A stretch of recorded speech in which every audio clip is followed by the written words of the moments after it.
Servindo uísque.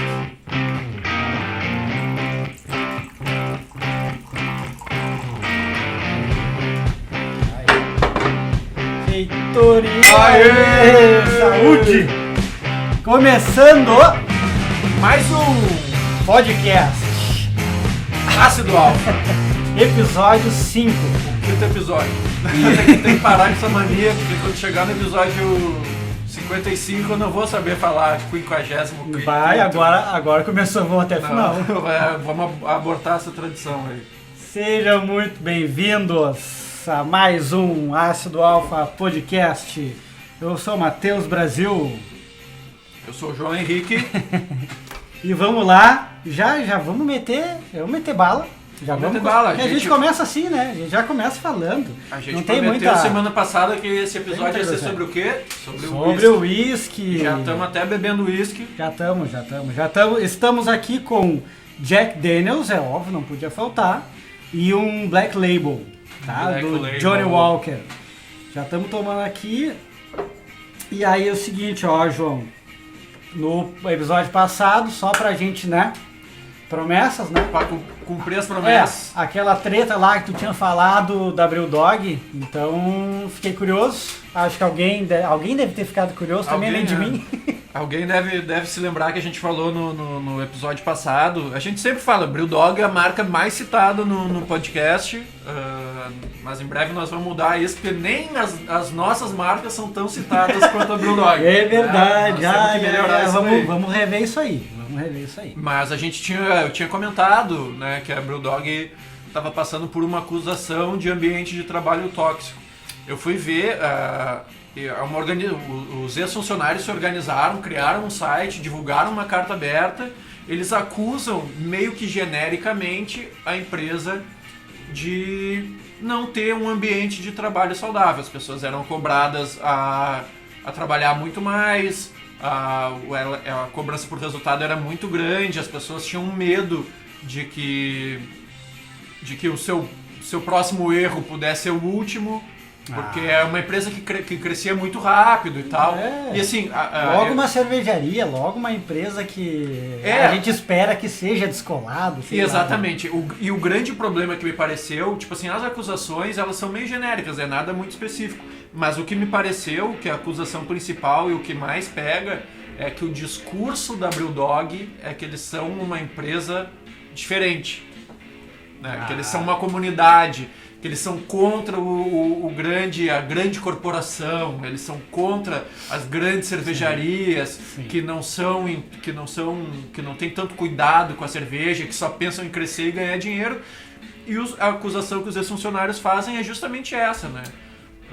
Que até eu falei no outro episódio, que existem pessoas que são idiotas como eu e que acreditam que uma empresa que fatura milhões de euros por ano, talvez mais centenas de milhões de euros por ano, é uma empresa punk, anarquista e não sei o que. É óbvio que isso é só discurso, né? Com dinheiro no meio.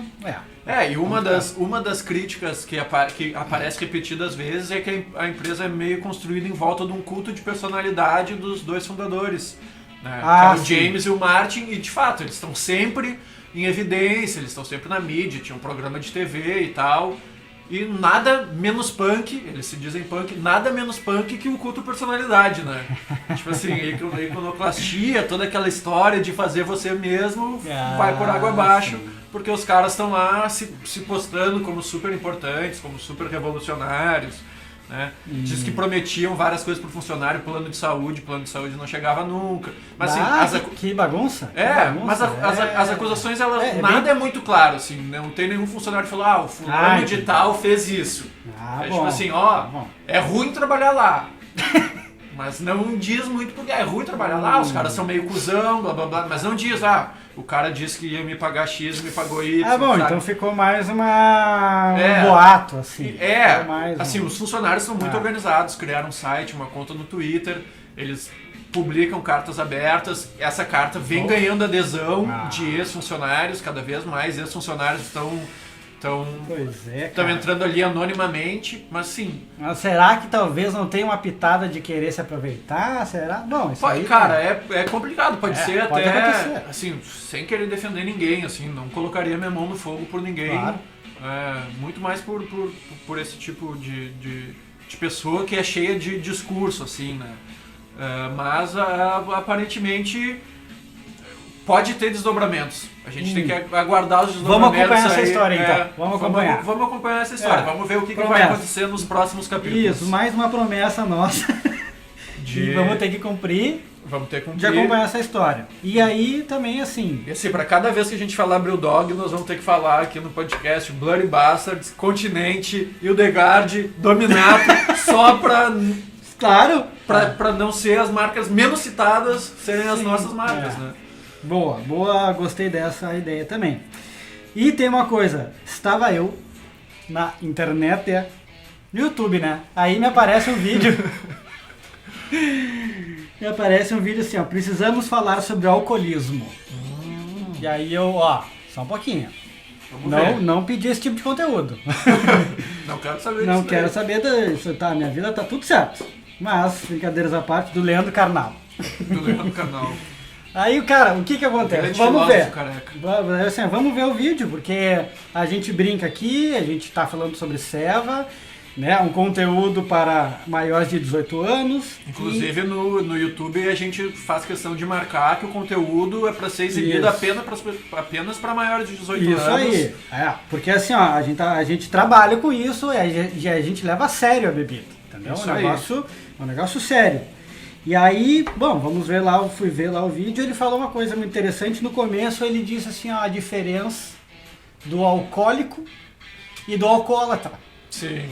Que no fim, falando no episódio passado, também falando de álcool, mas não somos alcoólatras, somos alcoolistas. Na verdade, nós estávamos certo. Porque estava certo. Acertamos pela primeira vez, então. Nós somos alcoólatras. Porque ele explicou. O alcoólico, o alcoolista é a quem realmente tem a doença. Porque, aqui ó, até anotei. O alcoólatra pode indicar veneração pelo álcool, entendeu? Latria. Como idólatra ou chocólatra. Tu é a idolatria. Sim, tu coloca num pedestal aquele tipo tu admira. É um grande admirador. Entende? E o alcoolista é o que tem a doença. Cara, é o que depende. Sim, ele não idolatra. É provável que o alcoolista não idolatre a bebida, né? Isso aí. Ele não tem veneração, ele tem problema. Isso aí, é uma doença. Então, para ficar claro, somos alcoólatras. Tá? Não, apesar, né, no sentido estrito da palavra, somos alcoólatras. Somos alcoólatras. Porque a gente gosta dessa cultura. Gostamos do mundo. Das bebidas, da história. Que a gente respeita pra caramba. Claro, tudo muito consciente aqui, muita coisa brincadeira. Tanto que é Alcoólicos Anônimos, né? Sim, não, é verdade. E eu sempre achei engraçado Alcoólicos Anônimos, né? Como você... o cara tá bebendo uma garrafa e não sabe o que tem dentro ali. Ele só sabe que ele vai sair bêbado depois. Mas enfim, então pra deixar... Cara, já que tu tocou nesse assunto, eu vou falar. Eu vi a entrevista do Marinho no Flow Podcast. Marinho? Do Marinho, jogador do Santos, jogou no Grêmio, no Inter, no Fluminense. É um jogador que vem tendo destaque aí. É o cara do Sabia Não, daquela frase que o cara pergunta: tá fora do próximo jogo, tomou o terceiro amarelo dele. Sério? Que merda, sabia não. Esse cara aí. E ele foi convidado pela Brahma pra fazer parte daquela promoção ridícula do cabelo bramoso. Cabelo bramoso. E daí ele falou que ele rejeitou o valor pago pela Brahma porque o pai dele tinha problemas com bebida. Ele disse que ele cansou ele trabalhava na feira, ele voltava da feira, buscava o pai dele no bar, que as pessoas avisavam: na volta pra casa, passa lá no bar que teu pai tá caído lá.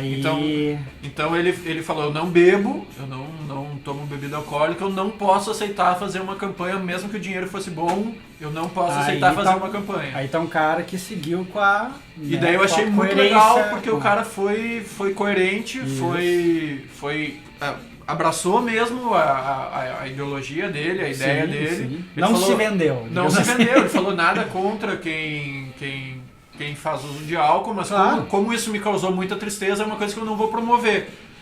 Então, cada isso aí. Quando a gente promove aqui, é óbvio que a gente está promovendo o consumo consciente do álcool também.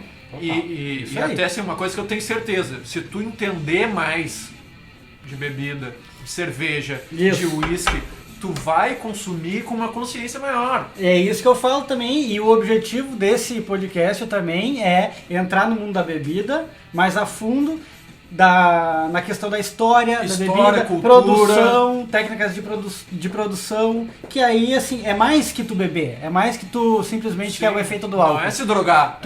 Isso aí, isso não é se drogar, é degustar a bebida aqui, entendeu? Degustar um whisky, degustar uma cerveja, degustar um vinho, tu sentir tudo que ela tem.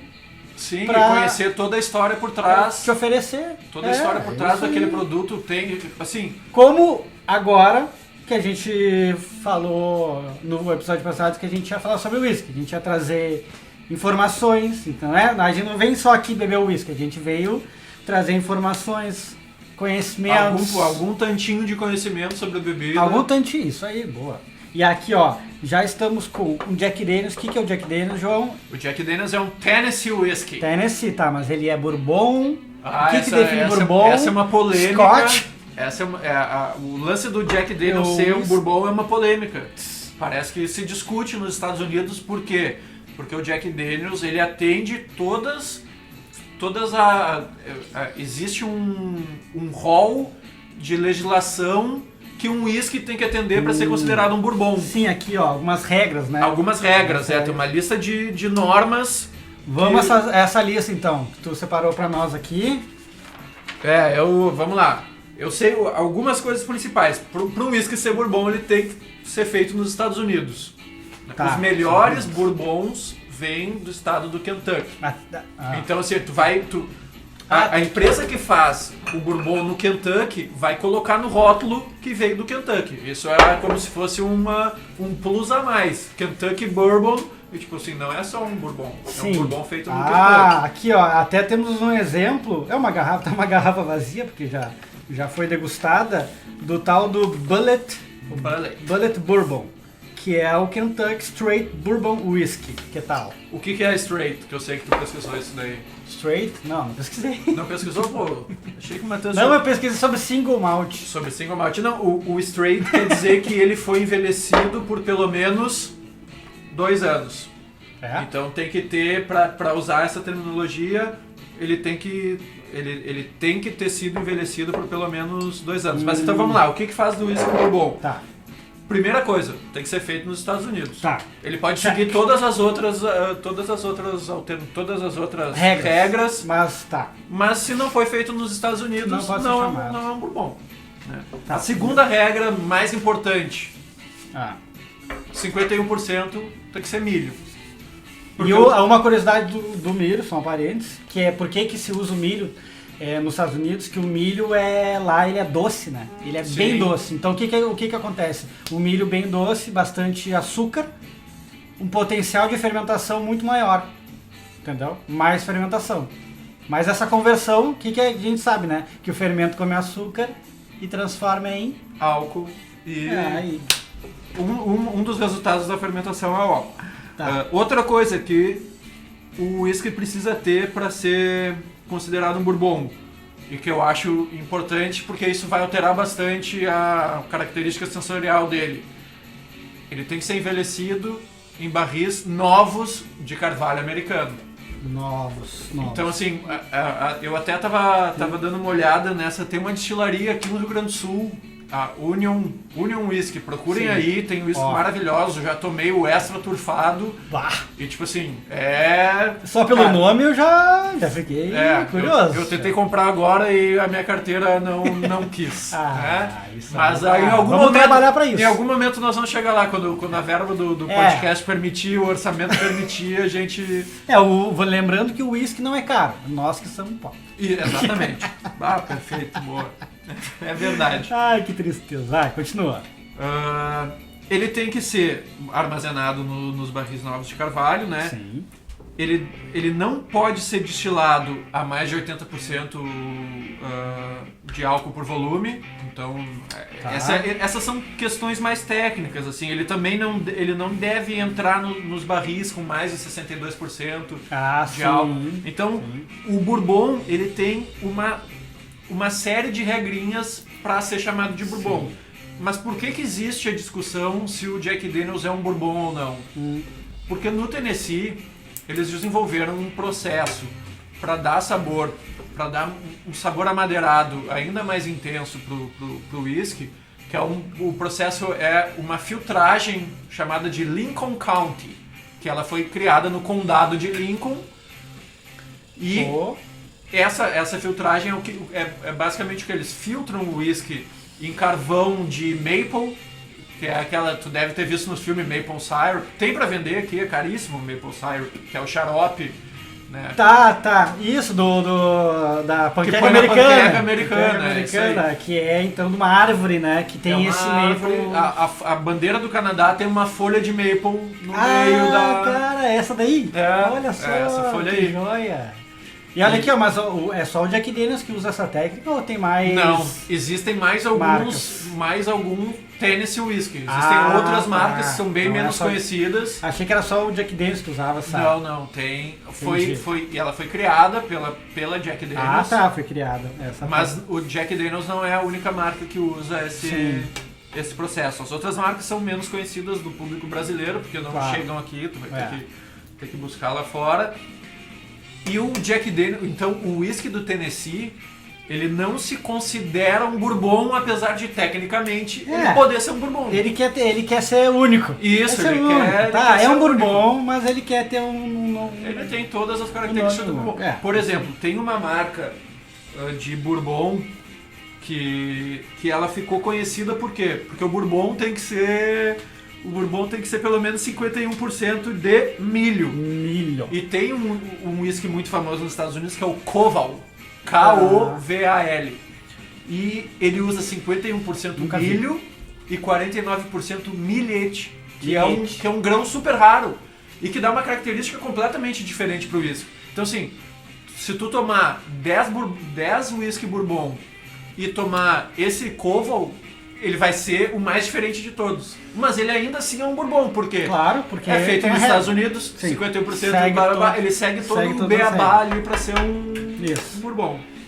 Outra coisa importante e que diferencia muito o bourbon do Scotch, por exemplo, é que o bourbon ele tem que ser genuíno.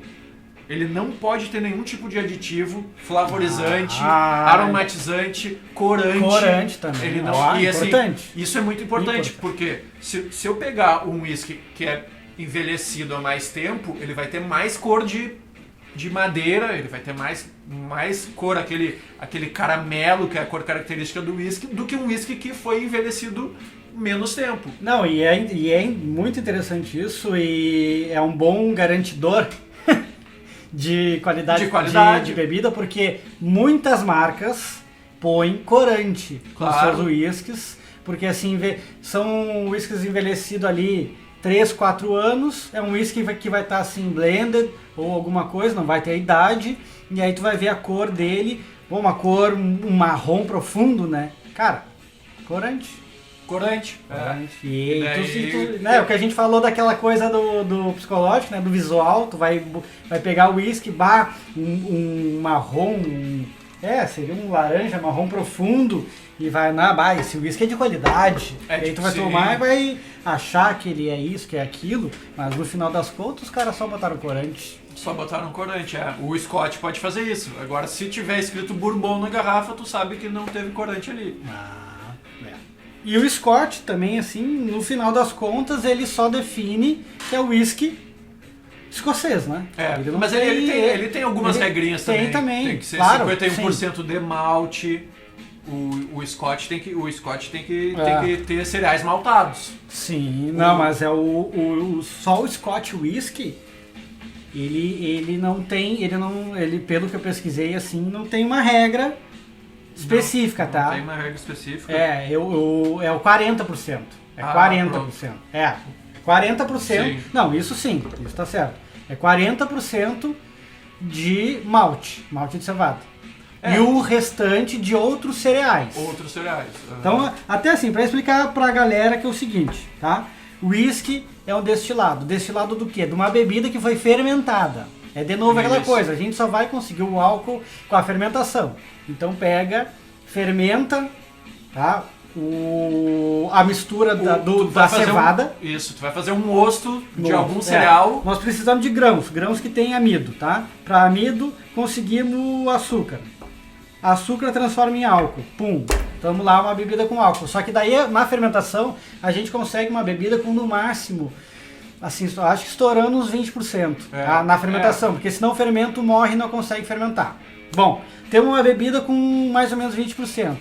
Destilação. Essa bebida vai ser destilada. Isso aí. O que é destilação?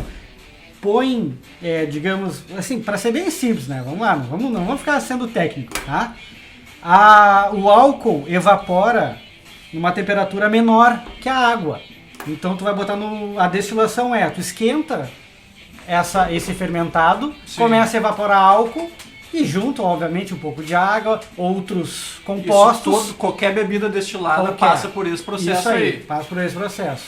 Põe para esquentar, ferve, enfim, não chega a ferver, mas põe essa temperatura alta. Por uma temperatura alta. Começa a evaporar o álcool. E aí tu começa a tirar por um processo de condensação, lembra lá da aula de química do ensino médio? A química entra legal nessa. E aí vai pingar a gotinha lá na outra panelinha que não tá quente. Isso aí. E daí começou, aí tu tem uma bebida destilada. Mas aí tu já tem whisky? Não. Porque falta o envelhecimento no barril de carvalho, que é um componente principal. Sim, e aí que entra as nomenclaturas, né? Aí que entra a questão do single malt, do não sei o que, do blended malt, do straight bourbon, ou bourbon, Kentucky bourbon, Brady. Também tem... Enfim. Tem muita nomenclatura que é feita simplesmente para passar uma impressão de valor agregado e que nem sempre... que isso nem sempre é verdade. Isso, boa tu falar isso porque eu vi um vídeo, tá? Pesquisando aqui sobre o whisky, whiskybrasil.com, um canal no YouTube do Magrãozinho, bem engraçado até. Magrãozinho falando sobre o whisky. E aí ele pega bem isso, ele dá o exemplo do Blue Label. O Blue Label, ele fala assim, cara, o Blue Label é marca. É o que a gente fala, é marca. Ele não vale o preço dele. Sim. Ele é um blended whisky. Tá? As pessoas falam, mas ele é 24 anos, ele é não sei o que. Não, se ele não diz no rótulo dele, Sim. Ele pode ser tudo. Ele pode ter alguma parte dele foi envelhecida há 24 anos e outra nem foi envelhecida. Porque Sim. Afinal ele foi misturado.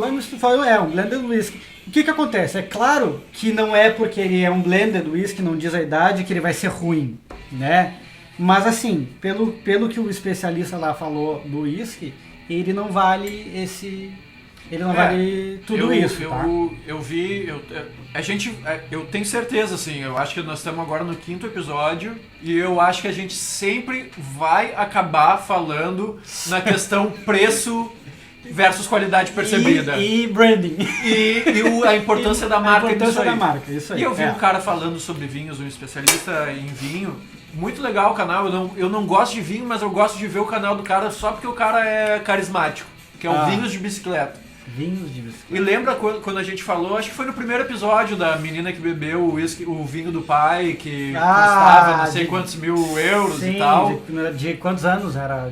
De 30? Não. O velho tava guardando vinho há 17 anos. E eu tava vendo esse cara falar, o Vinhos de Bicicleta, esse não sei o nome do apresentador do canal lá. Ele fala nos vinhos mais caros do mundo, ele cita esse vinho aí, que a gente falei o nome errado aqui, porque é óbvio que eu não tenho a finesse de falar, eu chamei de Petrus e o vinho é o Petrus. É óbvio que eu falei errado. Porque a gente é chinelo. Porque a gente é chinelão, assim como você que está nos ouvindo, você também é chinelão, sabe disso. Tamo tudo junto. Tamo junto. E este vinho é muito caro e ele faz uma lista do porquê existem vinhos muito caros. Ele diz uma coisa que faz sentido, que assim, até $100, essa relação preço-qualidade faz bastante sentido.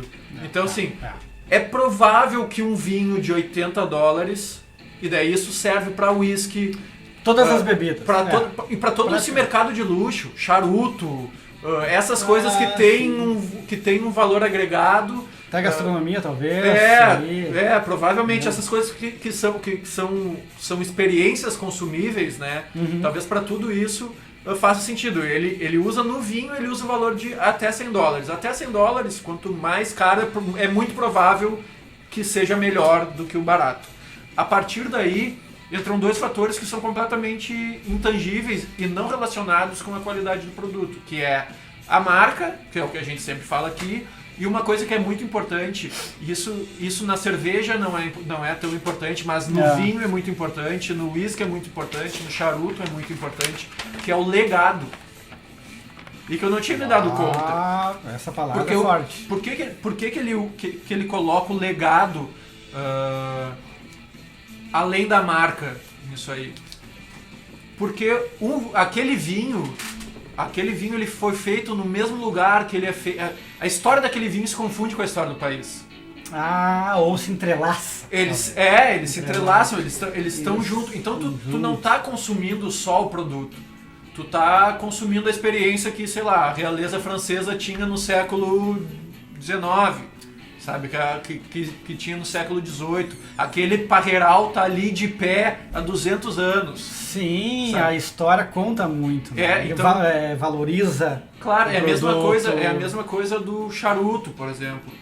Pô, por que o charuto cubano ele é tão valorizado? Além, óbvio, de ter o lance da escassez, que nos Estados Unidos tu não pode comprar por causa do embargo e tal. Tem esse lance da escassez de ser difícil de achar. Sim. Mas especialistas em charuto dizem que as ilhas próximas a Cuba, ali Nicarágua, por exemplo, né, faz charuto tão bom quanto o cubano. Só que ele não é um cubano. Porque ele não tem a história de charuto cubano.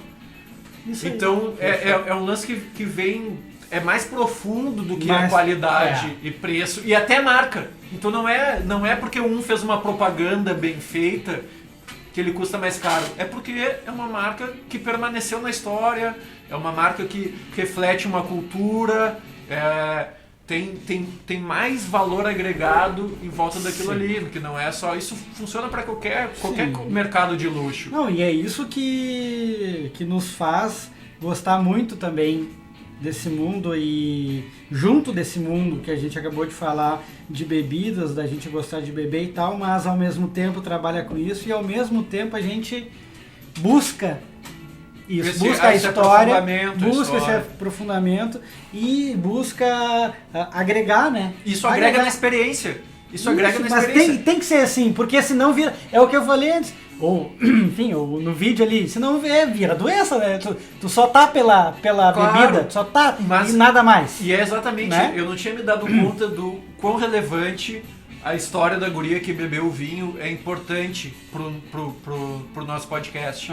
Porque o cara fala, eu fico triste que eu não pude apreciar esse vinho, mas eu também fico triste porque eles não apreciaram. Porque eles só beberam aquele vinho pra ficar bêbado. E eles deixaram passar uma série de valor agregado que aquilo ali poderia ter na tua experiência de estar bebendo aquela bebida ali. Isso daí eu acho assim, então, genial e acho que é o porquê, né? É a magia, a magia que tem em volta disso aí. É o porquê que tu bebe, é o que, pra mim isso é o que te separa do viciado e do apreciador e do tomador. Claro, né? Do apreciador, do entusiasta, enfim, porque pegando isso que tu falou, uma coisa que eu acho assim, genial são as propagandas do Blue Label. E é por isso que ele tá nesse patamar. Tu já viu? Nunca vi. Tá, aqui eu vou anotar. Propaganda do Blue Label. Procura pra gente, quando for divulgar o episódio, botar na descrição. Cara, como é que se fala? Uma aula? Não, é um mini-filme. Como é que se fala mini-filme? É um curta? Curta! Um mini-filme. Vê que o pessoal aprecia bem a bebida, mas cultura não é... O negócio é bebida, o negócio não é filme, foda-se. Por falar em filme, a gente prometeu pra nós mesmos que a gente ia fazer uma coisa em todo episódio, que é dar uma dica de conteúdo pra vocês relacionado com bebida. E eu não Dica de posso esquecer, conteúdo, não pode esquecer, então vamos... Dica de conteúdo! Dica de conteúdo que o meu amigo Daniel, nosso ouvinte, queridão... Daniel. O Dani, grande fera. Um abraço pro Dani. Um abraço pro Dani, mandou pra gente uma dica de filme que eu não tinha me dado conta, que é muito legal. O nome do filme é Jogada de Mestre e é sobre a história da vez que o proprietário da Heineken foi sequestrado. Esse filme é um bom. bom filme, tá disponível na Amazon Prime. O nome em português é A Jogada de Mestre, porque eu não sei porque que eles têm que traduzir o nome dos filmes de uma maneira... Totalmente diferente. Totalmente diferente, porque o nome em inglês Heineken. o nome em inglês é o Sequestro do Fred Heineken. Claro. Jogada de... Virou Jogada de Mestre, pode ser qualquer coisa. Pode ser Deus, é filme de pôquer. Pode ser um filme de pôquer, pode ser um filme com qualquer tema. E com esse filme tem um bom elenco, né? Anthony Hopkins, tem o Jim Sturgis, que é um cara que eu gosto de todos os filmes que esse cara faz. Ele não é um ator famoso, mas eu gosto de todos os filmes que o cara faz. Não me recordo. Ele fez Across the Universe, que é um musical, mas é um musical bom. Apesar de ser um musical, dá pra ver. Parece um grande clipe mas musical dos legal. Beatles. As músicas são boas porque é música dos Beatles, então... Dá pro cara curtir. Boa. Ele fez... Qual foi outro filme que ele fez? Ele fez um filme que ele é um agente que ele é um jovem irlandês, os amigos dele entram pro IRA e ele fica compelido a entrar também, mas ele não concorda muito com o jeito que o IRA age, só que ele começa a se deixar envolver. Bom. É bem legal esse filme Não também. vamos se esquecer de botar como sugestão, né? Que eu quero ver, porque até umas dicas que eu não, né, que tu traz aí eu não sei, o cara né? não viu. E aí eu gosto de filme também e aproveitando esse gancho, eu vi o Drunk. Viu? Vi, eu não tinha visto, né? No caso foi tu que veio com a sugestão. Vi esse final de semana e achei, assim, genial. Muito bom, né? Achei que ia ser, na verdade, eu não tinha visto a categoria, né? É drama. Categoria da média. Eu achei que ia ser um pouco mais feliz o filme, achei que ia ser um pouco mais... mas depois eu entendi. O final é muito bom. Não, o final é bom, mas eu entendi a sacada do filme, tá? A teoria que a gente tem o déficit de 0,5 e tal, o próprio filósofo já, depois eu fui pesquisar, ele falou que é bobagem. Bobagem, é uma transcrição, é assim que se fala, né? De um livro, não sei, enfim. Mas eu achei genial e quero testar. Vai testar. Vou testar. Até parece que tu não testa, né? Vou. Não. Alguma vez a gente gravou o podcast com um nível alcoólico menor de 0,5? Cara, mas assim, eu vou testar, vou fazer uma pesquisa oficial, entendeu? Eu já vi bafômetro pra comprar na internet, eu tenho que ver tu quer? Sim, não, eu tenho que ver se eu tô com essa porcentagem alcoólica no sangue, entendeu? Claro. E aí ver se realmente essa teoria que é furada, tá? Não façam isso em casa. Não façam isso em casa. Não, mas no próximo episódio vamos falar um pouquinho mais sobre isso também. O próprio autor da teoria, né, já desmentiu. Tá. Mas enfim, é só talvez a gente fale um pouco mais, seria legal a gente falar um pouco mais sobre isso, mas no episódio que vem, porque nós estamos falando de uísque, então podemos... eu já tô saindo do uísque, já tô pensando na notícia que eu não falei no início. Qual? E que eu vou falar rapidinho agora, que a Rosária Pens me mandou. Oh, e o Dani me mandou 20. também. O Dani e a Rosária são os maiores contribuidores. Os ouvintes que mais contribuem até agora. E o Arthur. O Arthur, o meu primo também. A gente já temos aí 3 ouvintes assíduos. E que nos ajudam a produzir aqui o podcast. E a notícia é...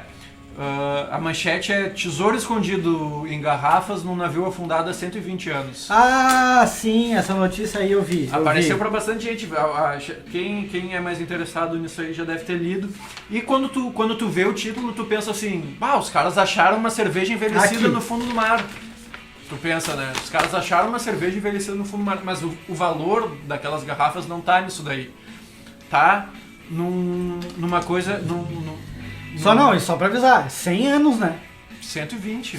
Mais de 100 anos, isso. O navio que naufragou em 1895. Na costa de Glasgow, na Escócia. Não, ele saiu de Glasgow e afundou perto da costa. Aí, bom. E qual é o valor que tinha nessas garrafas? Eu vi a matéria, eu achei bem interessante. Eu achei demais isso. Porque os caras abriram a garrafa de ceva e era uma ceva podre, na real. Porque obviamente, cerveja 100 anos, mais de 100 anos, cerveja tinha... Será que eles tinham pasteurizado essa cerveja? Sim. Era um aroma de zumbi com gosto de defunto. Quase isso. Mas isso aí, fala aí do negócio da levedura, que eu achei muito legal. A matéria, tu acha que a matéria vai falar no valor que tinha naquelas garrafas, mas não, ela vai muito mais profundo, ela começa a falar de uma coisa chamada bioexpedição, ou seja, é a busca por leveduras antigas, por cepas de levedura que ficaram preservadas em algum lugar. Isso tem a ver com whisky também, porque existem produtores de whisky que buscam cepas para fazer a sua fermentação em destilarias antigas que foram fechadas, por exemplo, nos Estados Unidos, na época da lei seca. Um monte de empresa de bebida alcoólica fechou e os caras estavam proibidos de operar, eles deixaram as coisas lá. Fechou a empresa, o cara encerrou a porta e foi para casa. Não tem que fazer? Não tem que fazer. E daí o pessoal começou a entrar nas ruínas desses lugares para procurar cepas de leveduras antigas. E na matéria a especialista fala um troço muito interessante sobre o mercado de cerveja e o que a gente falou no primeiro episódio do Eu Não Aguento Mais IPA. Por quê? Por que tem um monte de IPA? Porque com o lúpulo tu consegue variar muito o sabor da cerveja. Muita variedade de lúpulo. Os Estados Unidos veio com essa característica. Essa proposta da escola americana, né? E cada lúpulo traz um aroma e traz um sabor. Tu consegue colocar um perfil diferente, mantendo tudo igual, mudando apenas o lúpulo. E o que essa cientista diz é que os cervejeiros certamente estão esnobando ou estão subestimando a importância que a levedura pode ter no resultado sensorial.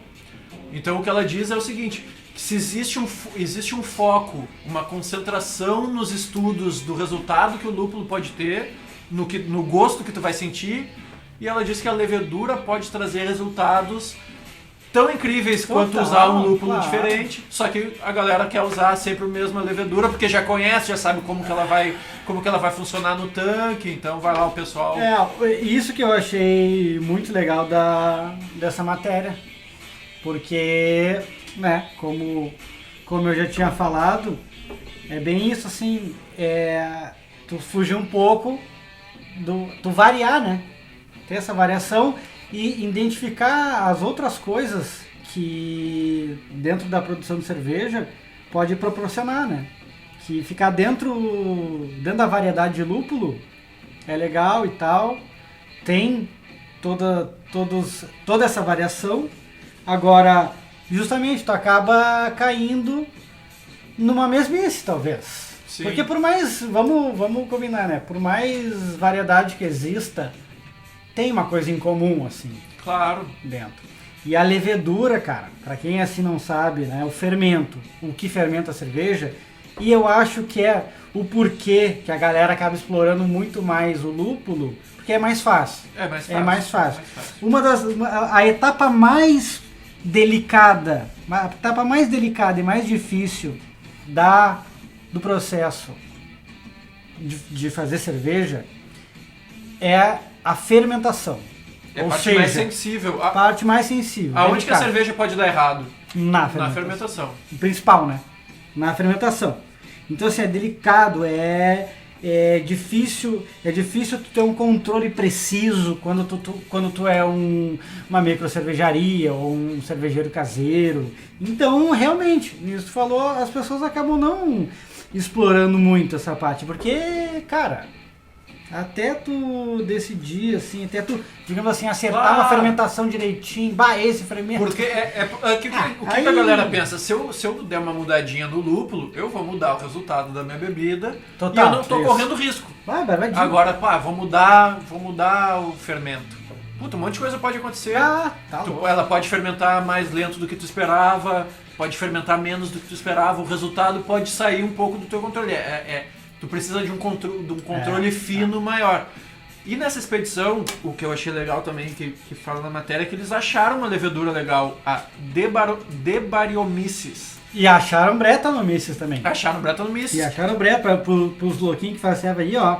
Acharam Brettanomyces. Ou seja, se usa Mas aí que tá, essa Brettanomyces foi usada na produção da cerveja ou ela simplesmente apareceu? Não, foi usada porque tá dentro da garrafa. Tá dentro da garrafa. Garrafa faz sentido. foi envasado. Não, pode não ter sido usado na produção. Mas no momento que fechou a garrafa, ela tava lá. Ela tava ali. Ela tava lá. Em 1800 e tanto era... Não, o controle de né? Então Brettanomyces... Mas o que os caras descobriram nessa levedura que eles acharam dentro da garrafa é que ela é tolerante a metais pesados.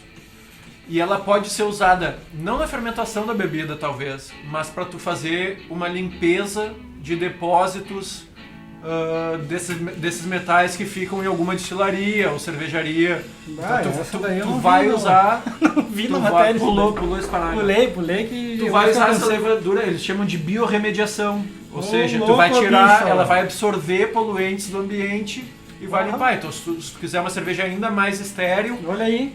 O que não quer dizer, também cerveja estéril não quer dizer que vai ser uma cerveja melhor. Porque o Matheus, que é fã da escola belga, vai saber mais do que eu. A escola belga usa muito outras leveduras, né? Tipo, levedura selvagem, coisa que tem no... Sim, a ceva que tu mais gosta, as belgas, a Orval, põe Brettanomyces para refermentar na garrafa. Tem as lambics, né? Da Bélgica lá, que são cervejas que tu deixa o mosto, né? Para receber levedura selvagem. Claro. Né? E aí, cada cervejaria tem a sua levedura.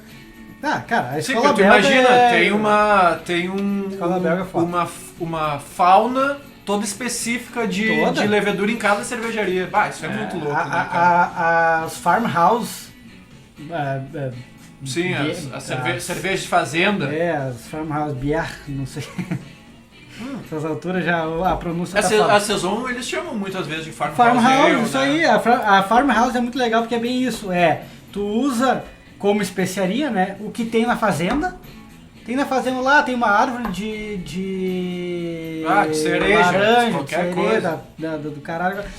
Usa na cerveja e a levedura também do ambiente.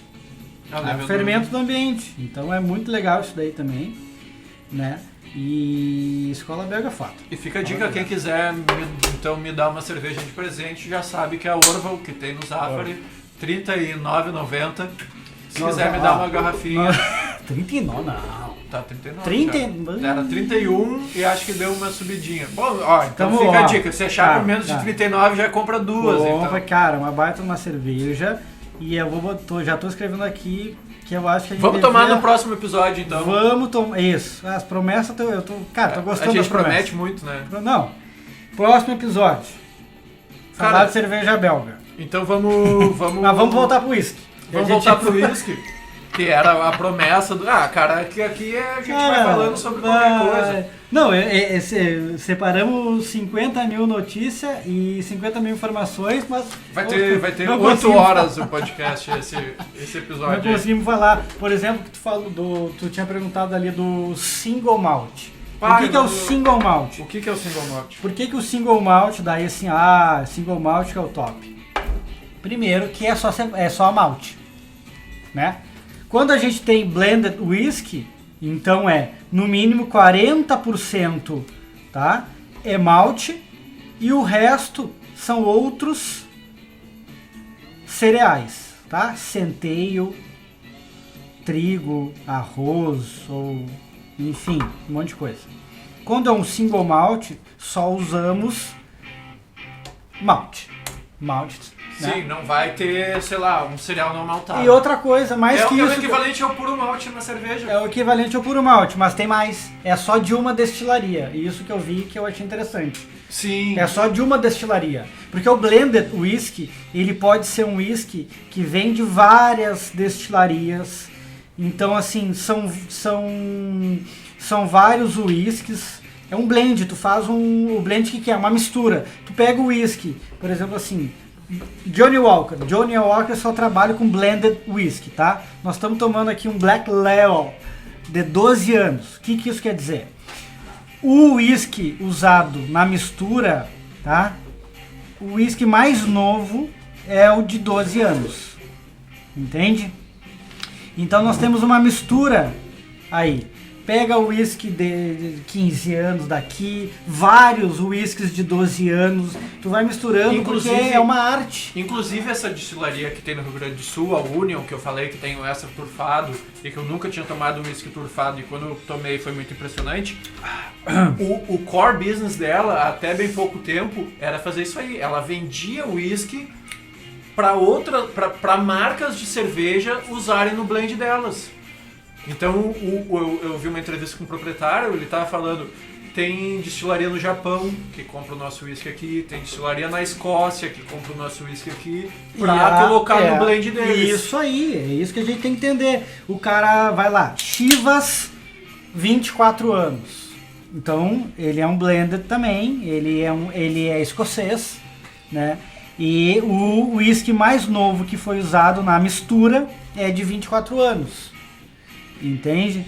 Então, o Blue Label não tem idade, mas não quer dizer também que ele é um whisky, não é um whisky bom. E a mistura dele, porque essa questão da mistura é uma arte, cara. É uma arte, tanto que a Johnnie Walker é o whisky mais vendido no mundo. E os caras têm toda essa credibilidade, todo esse nome, porque eles blendaram. Eles fazem um bom blend. Fizeram um ótimo blend, blendaram um monte de whisky e resultou numa bebida de extrema qualidade. É claro que a gente acaba assim, se apegando um pouco mais na nomenclatura single malt. É uma garantia, talvez. Sim. Tá? É uma garantia de qualidade. Porque realmente é só de malte e é de uma destilaria só. Ai, Ai, meu Deus. É que destilaria é ruim falar. Eu acho que é destilaria. Entende? Gurizada, tô fazendo esse áudio agora, um dia depois da gravação do episódio, para explicar que no fim das contas nos empolgamos muito fazendo o episódio e ele ficou muito longo. Então ele foi dividido em 2 partes, beleza? Logo mais a parte 2 vai estar no ar. Abraço a todos.